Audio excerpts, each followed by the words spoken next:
بسم اللہ الرحمن الرحیم۔ السلام علیکم دوستو، سانپ کے منہ میں چھپکلی کی طرح مقبوضہ کشمیر میں کرفیو نریندر مودی کے گلے میں پھنسی ہوئی ہڈی بن گیا ہے۔ کرفیو کو جاری رکھنا یا اٹھانا دونوں طرح سے اس کے لیے عذاب بن گیا ہے۔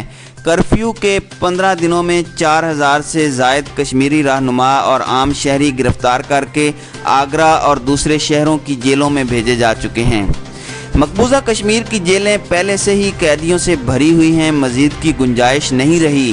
جیلوں کی انتظامیہ پریشان ہے کہ اخراجات میں بے پناہ اضافے کے ساتھ بڑا مسئلہ یہ ہے کہ یہ قیدی دن رات بھارت کے خلاف نعرے لگاتے رہتے ہیں۔ دنیا بھر میں مقبوضہ کشمیر پر مسلط اذیت ناک کرفیو اور لاکھوں خاندانوں کی ناقابل برداشت بھوک پیاس کی امریکہ، برطانیہ، ترکی، ملائیشیا اور دوسرے ملکوں کے اخبارات مسلسل مذمت کر رہے ہیں۔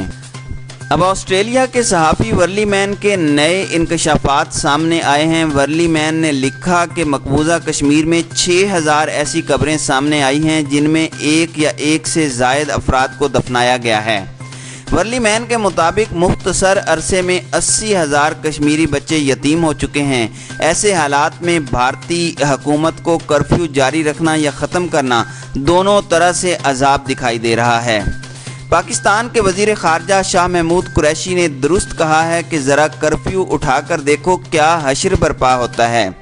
ظاہر ہے طویل اذیت ناک محاصرے کے بعد کرفیو زدہ لاکھوں کشمیری باشندے نریندر مودی کے لیے ہار لے کر تو نہیں آئیں گے۔ دوسری جانب کشمیر کے مسئلہ پر سلامتی کونسل کا مشاورتی اجلاس تو کسی اعلامیہ وغیرہ کے بغیر ہی ختم ہو گیا، تاہم اقوام متحدہ کے رابطہ دفتر نے اس اجلاس کے بارے میں اپنا بیان جاری کیا ہے۔ یہ سب تفصیل چھپ چکی ہے۔ اس میں انکشاف کیا گیا ہے کہ سلامتی کونسل کے 15 میں سے 12 ممبران نے سلامتی کونسل کے کھلے اجلاس کی حمایت کی تھی، مگر 3 ارکان نے مخالفت کر دی۔ حمایت کرنے والوں میں چین، روس، کویت، برطانیہ اور امریکہ شامل ہیں۔ فرانس اور 2 افریقی ممالک نے مخالفت کر دی۔ ویسے تو 9 ممبروں کی حمایت بھی کافی تھی، مگر اندیشہ تھا کہ فرانس پہلے ہی کھلے اجلاس میں اسے ویٹو کر دے گا۔ اس طرح بات وہیں ختم ہو جائے گی۔ اس سے بھارت کو فائدہ اور پاکستان کو سخت نقصان پہنچ سکتا تھا۔ ایک سوال ذہن میں ابھرتا ہے، وہ یہ کہ سلامتی کونسل کے اجلاس سے کیا حاصل ہوا؟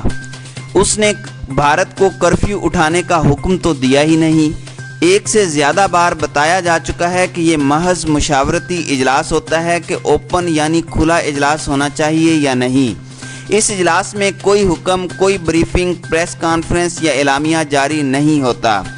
فرانس اس لیے آڑے آ گیا ہے کہ بھارت اس سے اربوں ڈالر کے جنگی طیارے خرید رہا ہے، اور عرب ممالک، کسی ایک عرب ملک نے ابھی تک مقبوضہ کشمیر پر گزرنے والی قیامت پر مذمت یا احتجاج کا کوئی بیان نہیں دیا۔ انتہا یہ ہے کہ موجودہ زمانے کا خون خور ڈریکولا نریندر مودی 2 دن بعد 23 اگست کو سرکاری دورہ پر عرب امارات جا رہا ہے، جہاں اسے عرب امارات کا اعلیٰ ترین سول ایوارڈ دیا جائے گا۔ عرب امارات کی حکومت اپنے علاقوں میں اربوں ڈالر سے ہندوؤں کے 2 عالیشان مندر تعمیر کر کے تحفے کے طور پر پیش کر چکی ہے۔ اس نے ان مندروں کے لیے کروڑوں ڈالر قیمت کے ہندو دیوتاؤں اور دیویوں کے بت خریدے۔ مندر مکمل ہونے پر عرب امارات اور بھارت میں جشن منایا گیا۔ ان مندروں میں خصوصی پوجا پاٹ شروع ہوئی۔ اس کی تقریب میں ابوظہبی کے نائب امیر نے نریندر مودی کے ساتھ شرکت کی۔ بھارتی وزیر اعظم کو سعودی عرب کی حکومت بھی اعلیٰ ترین سول ایوارڈ دے چکی ہے۔ بات سلامتی کونسل کے مشاورتی اجلاس سے شروع ہوئی تھی۔ اس اجلاس کا انتظار اتنا اعصاب شکن تھا کہ وزیر خارجہ شاہ محمود قریشی کے مطابق ہمیں لالے پڑے ہوئے تھے کہ اتنی محنت کے بعد اجلاس نہ ہو سکا تو کیا بنے گا، مگر جو ہی اجلاس شروع ہونے کی خبر آئی تو ہماری جان میں جان آئی۔ بھارت کا اپنا یہ حال ہے کہ بھارت کے سابق فوجی حکام نے بھارتی حکومت کو مشورہ دیا ہے کہ جنگ چھیڑنے کی حماقت نہ کرے۔ بھارت کے پاس صرف 4 دن کا اسلحہ ہے، 5ویں دن ذخیرہ خالی ہو جائے گا۔